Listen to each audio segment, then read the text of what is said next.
Welcome back to Beyond Aesthetic Watch now bersama saya Alice Kalista dan sekarang saya sudah bersama Dr. Stanley Setiawan SPKK, Fins DV FAADV atau Fellow Indonesia Dermatovenerology Society dan Fellow of Asian Academy of Dermatology and Venerology. Oke. Dok, aku sebelum nanti menggali tentang estetik dan kecantikan, pengen belajar ilmunya, aku pengen tahu dulu nih dari kepribadian dokter nih. Aku kan stalking ya IG dokter ya. Nah, terus ada melihat cara berpakaian dokter tuh, wow, sangat menginspiratif sekali ya. Termasuk salah satu dokter estetik yang melek fashion nih kalau boleh dibilang ya dok ya. Itu aku pengen tahu inspirasinya datang dari mana sih dok?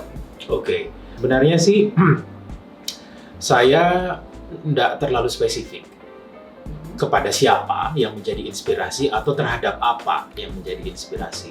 Cuman saya cenderung menyukai semua yang berkaitan dengan sartorial ya. Sartorial itu tailor made gitu ya. Kemudian rapi ya, dibuat sesuai custom siapa yang mau menggunakannya gitu. Tapi ada satu orang yang benar-benar memang menginspirasi saya. Dan dia bukan seorang fashion icon ataupun juga seorang yang memang seperti desainer gitu. Dia seorang fotografer sebenarnya. Oh, oke.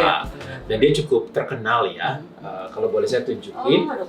Ya, saya sampai bawa bukunya nih karena memang benar-benar menginspirasi. Namanya Scott Schumann ya. Dia punya buku dan blog yang terkenal namanya Sartorialis. Baseline yang mau saya sampaikan bahwa yang menginspirasi saya ya adalah bagaimana kita nyaman dengan apa yang kita pakai dan juga signature terhadap diri kita sendiri. Kemudian yaitu identitas kita ya. Mungkin itu kali ya yang menjadi inspirasi saya. Nah, berarti kalau tadi dokter ngomongin very personal, terus kemudian customized dan ada seninya ya dok ya. Ini juga mungkin terbawa ya dalam pekerjaan dokter sebagai dokter estetik. Gimana dokter very personal kepada pasien-pasien juga ya dok. Boleh dong diceritain gimana sih kalau untuk pasien yang datang ke dokter Stanley, kemudian apa kira-kira yang dokter best service yang bisa diberikan ke mereka? Pada dasarnya setiap orang itu berbeda. Kebutuhannya berbeda, tentu saja ya gender sudah berbeda, ada pria, ada wanita, ada juga transgender dan masing-masing setiap kelompok itu mempunyai kebutuhan dan karakter masing-masing gitu ya. Pelayanan yang saya berikan tentunya didasari oleh satu konsep. Saya mencoba untuk membantu setiap pasien-pasien saya untuk menjadi the best version of themselves gitu. Jadi tidak berusaha juga mengubah seseorang menjadi mungkin idolanya dia gitu ya, atau orang lain atau mengikuti tren atau populer yang sedang berlangsung saat ini ya. Kan kalau dalam dunia estetik itu macam-macam tren yang terjadi. Ya, tren dan populer dalam bidang estetik itu akan terus berubah-ubah. Tetapi apa pelayanan yang bisa saya berikan ke pasien saya? Mungkin ada acuan tren. Tetapi kalau misalnya memang itu custom, itu cocok, itu malah membuat mereka jauh lebih atraktif, why not? Gitu. Tapi kalau misalnya enggak, dengan sincere juga saya akan sampaikan, ini enggak akan menjadi bertambah lebih atraktif atau menarik atau bahkan cocok di profil wajah pasien-pasien saya gitu. Jadi memang custom dan itu penting di dalam prosedur estetika ya. Jadi ketika pasien datang ke dokter Stanley itu yang mahal sebenarnya adalah analisa gimana supaya mukanya itu proporsional sesuai basic yang mereka masing-masing udah miliki. Kuncinya adalah assessment. Nah sekarang kan dokter juga aktif sebagai Head of Department of C Dermatology and Aesthetic Clinic di C Derma ini ya dok ya. Nah tapi selain itu dokter kan juga aktif dan berdiskusi dalam kegiatan training, seminar, kemudian simposium juga ya. Boleh dibagi ini dok untuk BA viewers, apa sih pengalaman terbaik, tapi bukan cuma terbaik doang, tapi juga pengalaman mungkin yang kurang menyenangkan apa nih? Saya memulai karir saya itu memang guru ya. Jadi sebelum selesai pendidikan dokter, saya sudah jadi asisten, dosen, mengajar.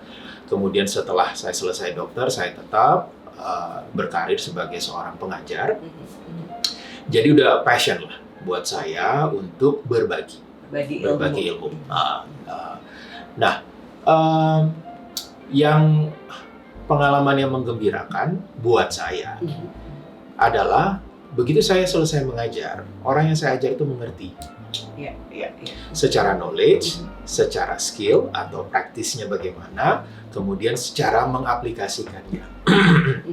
Kalau mereka sudah mengerti, ya menurut saya itu sangat sederhana tapi itu membahagiakan ya.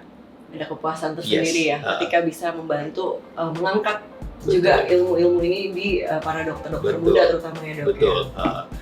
Sebenarnya sih pengalaman kurang menyenangkan itu nggak bisa saya bilang itu pengalaman buruk ya, bukan. Tapi memang kadang-kadang kurang menyenangkan karena lebih banyak terkait masalah teknis sih, gitu ya. Teknis dalam misalnya saya mau menyampaikan lecture gitu ya, saya sudah siapkan dengan baik semua materinya, tetapi ternyata dalam penata laksanaannya ternyata ada kendala.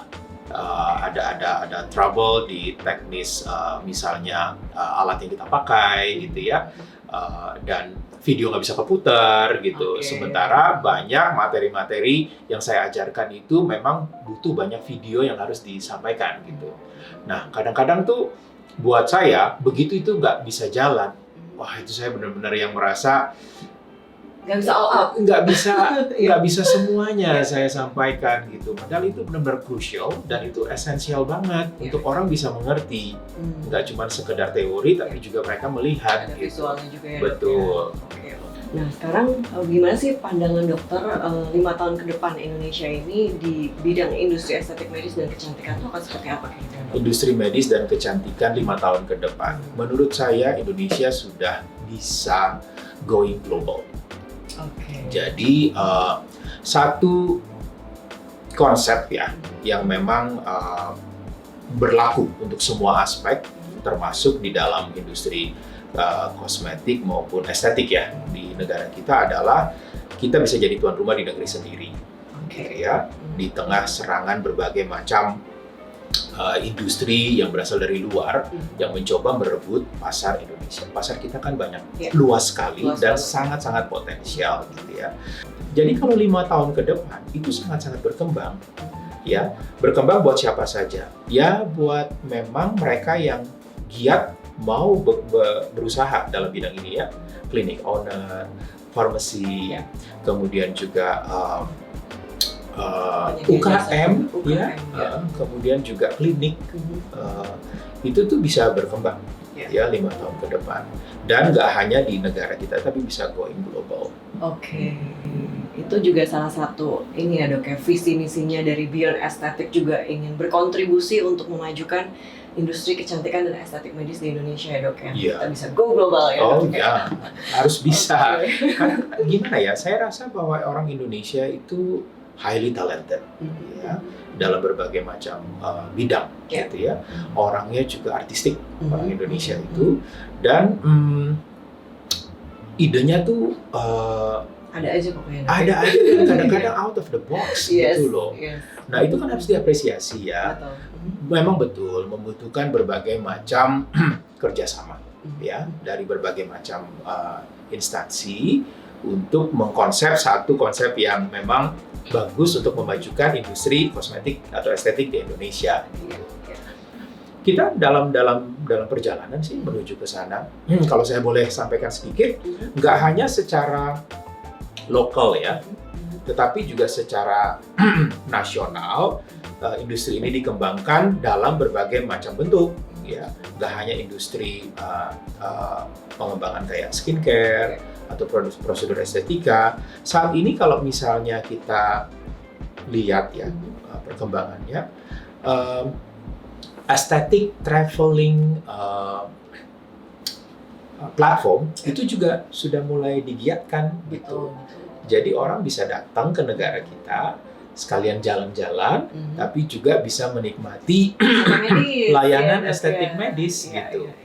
Jadi nggak usah keluar negeri ya, malah di sini aja gitu. Nggak perlu, Indonesia begitu luas kok. Apalagi ditambah ini ya, Dok, ya, daya beli juga semakin terus meningkat ya, Dok. Ya. Mereka makin melek dan membutuhkan bahwa kecantikan estetik medis itu bukan cuma sesuatu yang mahal, tapi memang jadi kebutuhan sehari-hari lifestyle ya, Dok. Saya setuju banget dengan pernyataan yang terakhir bahwa ini bukan sesuatu yang tersier lagi, tetapi semua orang memerlukan. Ya, dari berbagai kelompok usia, jenis kelamin, semua memerlukan. Jadi ini kebutuhan, bukan lagi karena punya dana Privilege berlebih gitu ya, punya atau lebih, kesempatan baru deh berlebih, kepilih baru gitu oh ya ya. udah deh, gue perawatan deh gitu. Oh enggak, Ya, ya. sekarang udah berubah gitu loh. Ya inilah kebutuhan gitu. Kenapa kulit harus dirawat? Ya, ya. Oke, saya juga udah siap-siap sih dok, aging gracefully. Oke, thank you so much dok for our chit-chat today. It's very pasti juga benefit sekali untuk VA viewers mendapatkan insight, tips juga dan bagaimana kisah atau kondisi estetik medis di Indonesia ya dok ya. Oke, thank you so much. So, aku bakal ketemu dokter lagi ya. Oke. Next Beyond Aesthetic Watch Now. Sure. Oke, see you. Bye.